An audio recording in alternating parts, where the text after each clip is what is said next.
Hey y'all, welcome back to Krista's Kitchen. So I'm super excited for the recipe we're going to try and play with and create today. We're going to be making some shepherd's pie, but instead of the regular ground meat with turkey or beef or something, we're going to use a beef tender roast and try and make it a little bit more luxurious and just feel a little bit more hearty and warming. So we have some friends coming over to help us this evening, and I wanted to make something that will fill their bellies and also make them feel a little bit more taste satisfied than a casserole or something. So we're going to use our Ninja Foodie because my Dutch oven won't fit in my oven. But we've already started searing off 2.5 pounds of chuck roast. And that's just the size of chuck roast that I found at the grocery store. But I think about 2 pounds will work for this. So I just cut it up into large chunks and we're searing it in here. I'm going to zoom y'all in and we're going to get started.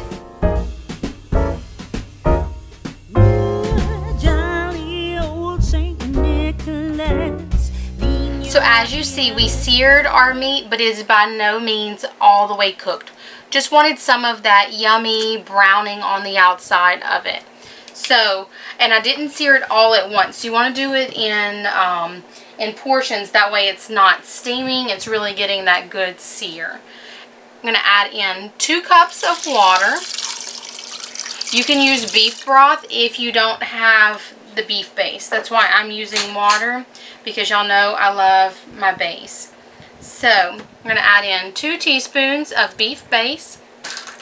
This meat is also going to make some of its own juices, so we won't need so much liquid right at first. We may need to add some in the end, but we will see.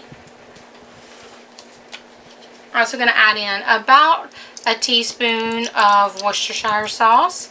Next we have a packet of Lipton onion soup mix. It doesn't have to be the Lipton brand, that's just what I have, but a packet of onion soup. We're going to do about a 1/2 tablespoon of minced garlic, about 3 tablespoons of brown gravy mix or one of the packets, and then 8 ounces of white button mushrooms that we've chopped up. You can slice these if you like. I just chopped mine because I don't know if they like mushrooms, so make them a little bit smaller in appearance, kind of like I do for my children. I'm just kind of mixing it down in there. I have this on the low setting for my crock pot, and we're going to let this cook all day. In about the last hour, probably 2 hours, I'm going to add in some frozen carrots, peas, and corn and let that go as well. I just don't want them to turn to complete mush, which is why I'm not adding them at this point. And then our very last step at the end will be adding the mushrooms on top and crisping them with our air crisper and all of that. You can do all of this exact same stuff in the oven. You'll just need to make your mashed potatoes ahead of time and then top them, and you can use your broiler. But we're going to put the lid on and cook this on low for at least 6 hours, but probably 6 to 8 hours.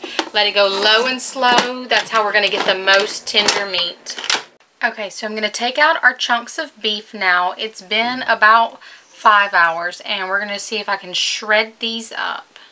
Okay, so we have it all shredded up, and it's not quite as tender as I want it to be, but that's okay because we still have a little while of cooking left, so I'm not really worried about that. I know it'll get much more tender as it sits, but I was still able to shred it and pull it apart, and the flavor is on point, and that's what's most important to me right now. So now I'm going to add in a 12-ounce bag of peas and carrots. And then I'm also going to toss in about a cup of corn, just because we like corn. And we're going to mix this all around. And we're going to let this continue to cook on low for about another 2 hours. We're going to come back and top it with our mashed potatoes and get that nice crust on it. And by then, the beef should be nice and tender. Okay, y'all, so 2 hours later, and our meat is tender, our veggies are all warmed through, and we're just going to top it with our mashed potatoes. Now, I am using some leftover mashed potatoes from dinner last night, but if you've made your mashed potatoes today, you can skip this next step. But we're going to put our mashed potatoes down into our pot and just kind of break them up, and we want to cover most of our meat mixture that's down in the bottom. It doesn't have to be perfect, but kind of get the mashed potatoes broken up across the top. That way they'll soak up some of the juice, plus they'll end up beautifully crispy. I'm using about, I think it was about five-ish russet potatoes that we had left over. So about 2.5 pounds. But I just put them in a bag. They're still pretty cold. I'm going to close this and let this heat for another 30 minutes or so. If you just made yours like right before this step, then you don't need to heat yours through. You'll skip straight through to air crisping it or using your air fryer top, however yours functions. But since we made ours last night and they're still cold, I'm just going to close this back up. I'm going to turn it to high and let these cook for about 30 minutes. That way they can get warmed all the way through before we crisp the top of them. Okay, y'all, look how yummy.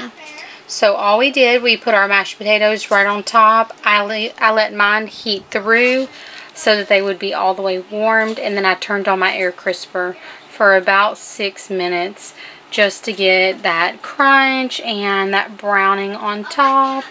But look at how yummy it looks. I mean, I know it looks just kind of plain, but y'all, I tasted the meat and everything before I put the potatoes on, and it's so yummy. So we're about to plate this up. We've got some crescent rolls going in the oven, and we are going to enjoy dinner. And I think that this would be something super impressive to anybody that came by. It takes you from a traditional pot roast and a traditional shepherd's pie and kind of combines the two together for all of this yumminess. Johnny wants a pair of skates. Christmas projects are in full force. The kids are going to be so excited.